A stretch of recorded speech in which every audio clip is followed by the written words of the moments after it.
Somebody in this town has already met Julie Matthews. Not present-day Julie.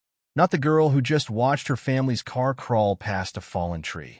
A version of her that, as far as she knows, hasn't happened yet. That's the only way 6 words from the very first hour of this show make any sense at all. Julie's first night in Fromville. A creature that looks like a teenage boy steps toward her outside colony house, and instead of attacking, he asks her a question. He wants to know if she remembers him. She's been in this town for a few hours. She has never seen one of these things up close. She has definitely never seen this one. And he acts like they're old friends. For 3 seasons, that line just sat there, filed under monsters are creepy. Moving on. Then season 3 handed us the one piece of lore that turns it from a throwaway scare into a countdown. Julie can travel through this town's past. Not metaphorically, literally. And the second you put those 2 facts in the same room, season 1 stops looking like an introduction. It starts looking like a spoiler. Let's go back to where it happened, because the details matter more than people remember. Episode 2. The sun is going down, which in this town is the only clock that counts. Julie is running with a group of strangers toward Colony House, the one building anyone's told her is safe. The door isn't opening fast enough.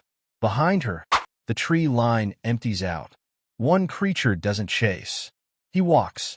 He's got the face of someone in his late teens, early 20s, and he closes the distance like there's no rush at all, because there isn't. He raises a hand, not a claw, not a weapon, a hand, the exact gesture you'd use to flag down someone you know across a parking lot. Then he says it. Julie, don't you recognize me? Watch what the show does with that line, because it's doing 3 jobs at once. It buys time, since Julie hesitates instead of running. It plants a mystery, since nobody explains it. And on a rewatch, it plants a clue so far ahead of schedule that the show had to wait years to cash it in. Because here's the detail everyone skips past. He doesn't ask her to come inside. He doesn't threaten her. He asks if she remembers. That's a strange sentence to build around a stranger, unless, from where he's standing, she isn't one. Let's separate confirmed canon from fan theory, because this show has earned that discipline. Confirmed. Julie can insert herself into events that already happened, from a version of herself that's further along in the timeline. We saw the mechanics of this play out with Boyd. Julie throws him a rope in the dungeon well before she, in her own personal timeline, has any memory of doing it. From his side, the rope just appears, no explanation needed. From hers, she only understands what she did after the fact. 2 different orders of events, same 2 people, same afternoon. Confirmed. Her brother Ethan puts a name to it. He calls her a storywalker, someone who can visit chapters of this story that have already been written, but can't rewrite them. The past isn't a save file. It's closer to a locked room she's allowed to stand inside. Confirmed. Julie does not accept that rule. When her father is killed at the end of season 3, she throws herself back into that moment specifically to change it, and specifically fails. A future version of her shows up at the RV, warns him, and he dies anyway. That's not just heartbreak. That's the show proving its own rule works, on screen, using the one character we'd expect to be the exception. And here's the update that the earlier theories didn't have yet, because it's brand new this season. The show tested whether anyone else can do this. Julie brings Randall to the same ruins that trigger her episodes, has him go in first, and nothing happens. No collapse, no seizure, no jump. Randall is confirmed to not be a storywalker. Marielle hasn't been tested on screen as of the season 4 finale, so she's technically still an open question.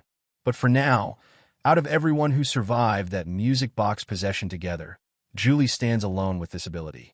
Which matters because it means whatever met that creature outside Colony House, if anything did, it wasn't a coincidence of shared trauma.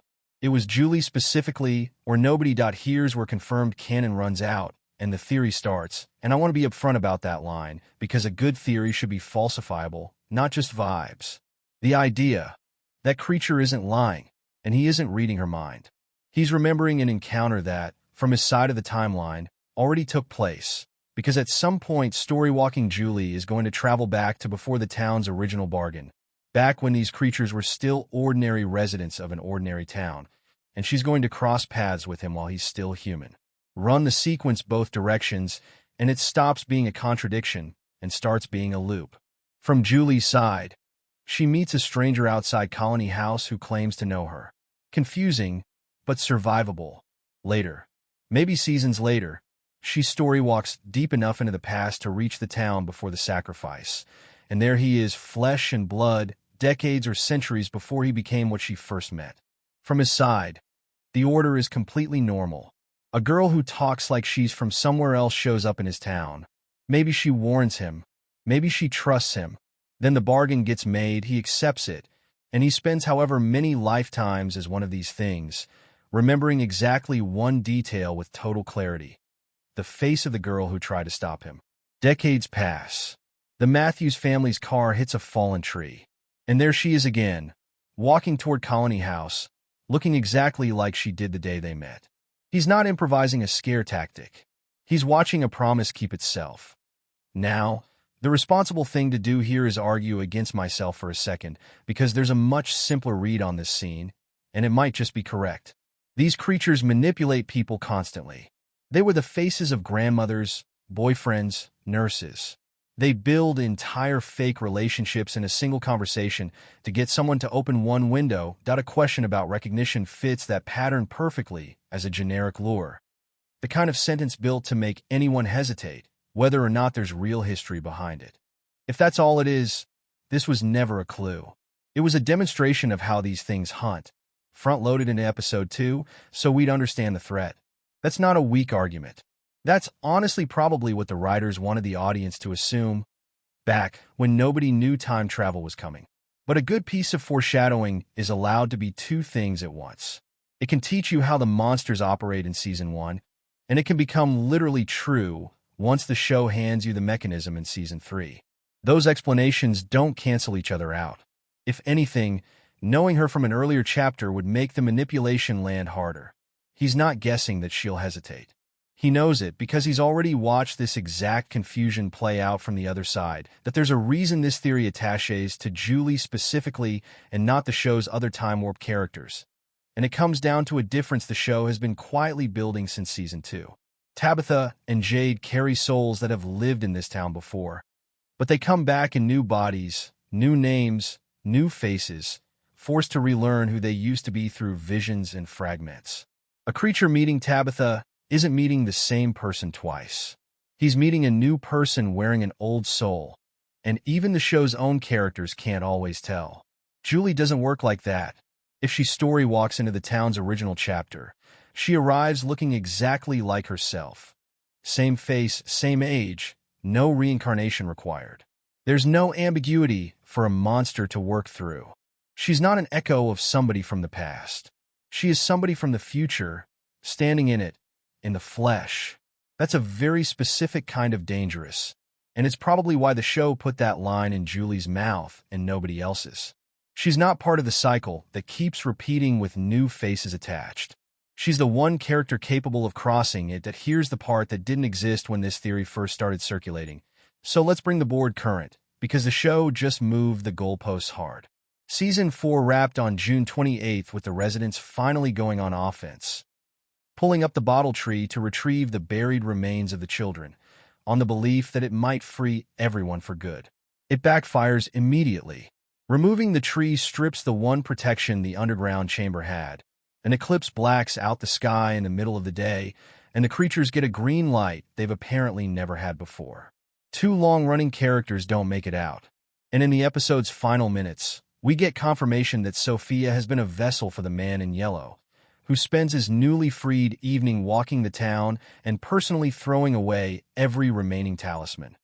Every scrap of protection the residents had left, down into the same tree system the town has been trying to dig answers out of all season.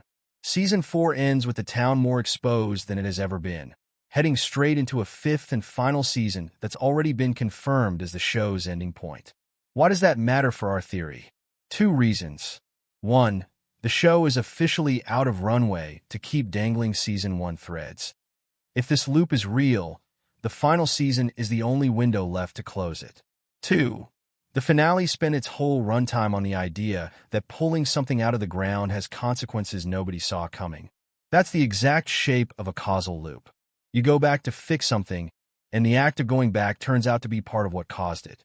If Julie's storywalking is heading anywhere in the endgame, it's heading into exactly the kind of forbidden history vault this finale just cracked open. Naturally, the fanbase has floated names for who this creature actually is, and it's worth running through them quickly because ruling things out is still progress. Some viewers point to Thomas, an emotionally loaded pick, but the physical age doesn't line up. The show would need a mechanism that ages the dead, which nobody's introduced. Others suggest an older version of Ethan, Julie's own brother, which is possible in a show this comfortable with broken timelines. But right now that's resting on a family resemblance and not much else.